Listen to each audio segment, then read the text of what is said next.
बच्चे को पॉकेट खर्च दीजिएगा या स्कॉलरशिप दीजिएगा। हाँ। देश का किसान बच्चा है, देश के युवा जो सड़कों पर है वो बच्चे हैं, देश के जिन लोगों के पास आज रोजगार नहीं है वो बच्चे हैं। मुझे ऐसा लगता है कि सत्य को तो स्वीकारिए। एफएमसीजी जो भी थोड़ी बहुत अर्थव्यवस्था का मानक जानता है या समझता है, साबुन, कंघी, तेल, मंजन, ये जो बिस्किट, ये जो छोटी चीजें होती है, ये यार्डस्टिक, इसको बेलवेदर ऑफ इकोनॉमिक कंजम्पशन कहा जाता है। कंजम्पशन मतलब उपभोग, जो हमारी इकोनॉमी। हेलो गाइस, गोदी मीडिया रोस्ट में आपका स्वागत है। आज की वीडियो बहुत ही इंटरेस्टिंग होने वाली है।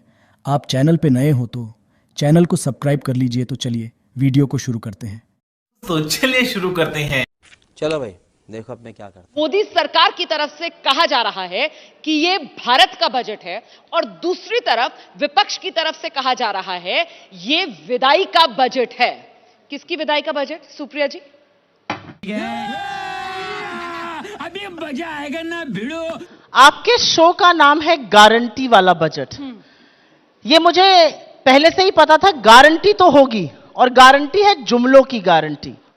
हर बजट को बनाने में एक परिवेश होता है, क्या प्राथमिकताएं होनी चाहिए, इस समय देश की क्या स्थिति है। मुझे लगता है देश में इस समय बेरोजगारी, महंगाई, आर्थिक असमानता और जो रूरल डिस्ट्रेस है, जो ग्रामीण अर्थव्यवस्था में दिक्कतें हैं, जो वहां पर गिरती हुई आय है, जो कंजम्पशन जो 2/3 जीडीपी का होता है उसका ठप हो जाना है, वो बड़ी समस्याएं थी। लगता था कि बजट या वोट ऑन अकाउंट जो भी है वो उसको एड्रेस करेगा, लेकिन असलियत यह है कि जब यह बजट आया और 56 मिनट या 57 मिनट करीब निर्मला जी ने बोला, इस बजट से ना तो उपभोग बढ़ेगा, ना निवेश होगा, ना नौकरियां बनेंगी, और ना कृषि का कल्याण होगा। अंशु जी प्लीज आइए। और यहां पर जो सुप्रिया जी ने कहा है वो कह रही है ये ताली बजा सकते हैं आप। एक ऐसा बजट है एक ऐसा बजट है जिससे ना तो खपत बढ़ने वाली है, ना उद्योग को कुछ मिल रहा है, ना कृषि को कुछ मिल रहा है, ना रोजगार बढ़ने वाला है। मतलब उन्हें कुछ भी इस बजट में दिखाई नहीं दे रहा। बजट पे देखिए क्या है, हमारा पिछले कई बजट से सबसे ज्यादा जो इंफेसिस है वो कैपिटल आउटले के ऊपर है। कैपिटल आउटले क्या होता है कि आपकी मूलभूत ताकत को बढ़ाता है। इन लोगों का कहना रहता है कि एक्सपेंडिचर के लिए हाथ में दे दीजिए। जैसे एक छोटा सा उदाहरण बताता हूं कि गांव में यदि किसी व्यक्ति को, किसान के हाथ में पैसा दे दीजिए, एक है कि बिजली, सड़क, पानी, डाटा, हर चीज अवेलेबल करा दीजिए। दूसरा उदाहरण देता हूं, बच्चे को जेब खर्च दीजिए या स्कॉलरशिप दीजिए। स्कॉलरशिप देंगे तो वो तुरंत उसे नहीं लगेगा कि मेरे हाथ में, मेरे स्कॉलरशिप इस बात के लिए प्रेरणा देगी कि पढ़ना पड़ेगा, और पढ़ने के बाद मिलेगा तो आगे जाके उसकी ग्रोथ बहुत स्ट्रांग होगी। जेब खर्च देंगे तो तुरंत खर्च कर देगा। इसीलिए इस बार भी आप देखें 11% बढ़ाकर 11,11,000 करोड़ रुपए का कैपिटल आउटले किया गया है। तो रुको जरा, सबर करो। बच्चे को पॉकेट खर्च दीजिएगा या स्कॉलरशिप दीजिएगा। हाँ। देश का किसान बच्चा है, देश के युवा जो सड़कों पर है वो बच्चे हैं, देश के जिन लोगों के पास आज रोजगार नहीं है वो बच्चे हैं। मुझे ऐसा लगता है कि सत्य को तो स्वीकारिए।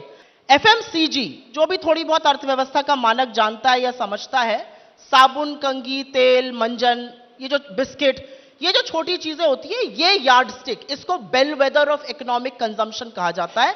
कंजम्पशन मतलब उपभोग, जो हमारी इकोनॉमी का 60% हिस्सा है, 60%। We are a consumption led economy. Data के बाद डेटा, और सरकार का अपना आंकड़ा बता रहा है 7.5% कंजम्पशन ग्रोथ 2 साल पहले थी, अब वो 4% से नीचे है। क्यों हो रहा है ऐसा? क्योंकि गांव में लोग साबुन, तेल, मंजन नहीं खरीद पा रहे हैं। यही नहीं, अभी और सुनिए। अगर आज की तारीख में मेरे देश को आप इस कगार पर ले आए हैं कि 80 करोड़ को फ्री का राशन ना दीजिए तो लोग भूखमरी से मर जाएंगे, ये असलियत है। इकोनॉमी के 4 पहिए होते हैं। एनी इकोनॉमी हैज 4 पहिए होते हैं: private expenditure, government expenditure, consumption and exports. 3 पहिए ठप हैं इस इकोनॉमी के। आप जबरदस्ती कहिए जी हम कर रहे हैं, हम कर रहे हैं। एक तरफ कह रहे हैं साहब 4% कम हो गया, मतलब गांव में इतनी बुरी स्थिति हो गई कि अब साबुन और तेल खरीदने के पैसे नहीं रहे। कितने परिवार हैं भारत में? 28 करोड़। 80 करोड़ लोगों को परमानेंट अनाज मिल रहा है, यानी हर परिवार के लगभग, गरीब परिवार के 3 लोगों को मिल रहा है? उसके बाद उनके पास साबुन खरीदने का पैसा नहीं बचा है। तो कभी कभी जब तर्क देने का, आंकड़े देने का प्रयास करें, देना पड़ रहा है तो भूख से मर जाएंगे। सुधांशु जी, तो रुको जरा, सबर करो। सबका कल्याण हो रहा है और अर्थव्यवस्था मात्र 4% पे बढ़ रही है, औसतन 4 साल की। ऐसा क्यों है?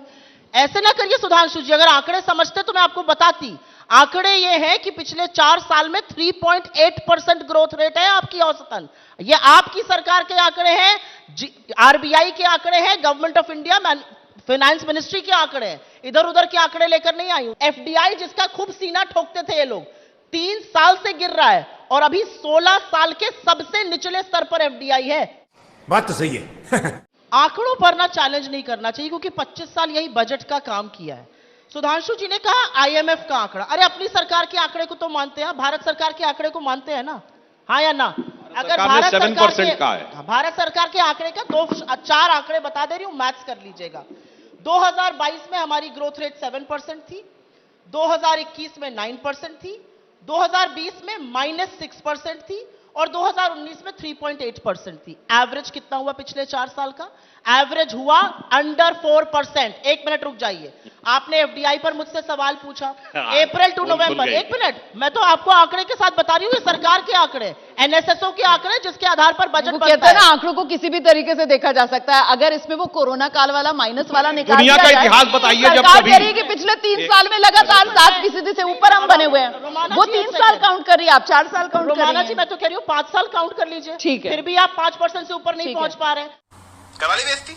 मैंने आपसे क्या कहा? लेकिन पिछले 10 साल की- डिमोनेटाइजेशन के झटके के बाद जहां पहुंची थी इकोनॉमी, अब उससे आगे निकल गई है। तो वहां ये- तो ये 6.8, आपको लगता है- 6.9, अब तो 7.3। आपको ये ग्रोथ लग रही है? 5.9% एवरेज ग्रोथ है 10 सालों की। 6.8% पे दिया था, 58 पे रुपया दिया था, 84 पर पहुंचा दिया है। एफडीआई का डेटा, ये तो आरबीआई देता है ना, कोई मैं अपने घर से थोड़ी बना के आज सवेरे उठी तो चाय पकाने के बजाय डेटा पका लिया। आप लोग की थोड़े डेटा फजिंग का काम करती हूँ। अप्रैल नवंबर 2022 का आंकड़ा क्या था? $20 बिलियन एफडीआई। अप्रैल नवंबर 23 का आंकड़ा क्या आया? $13 बिलियन। ये लगातार गिर रहा है, 3 साल से गिर रहा है। आप ना मानिए, वो अलग चीज है।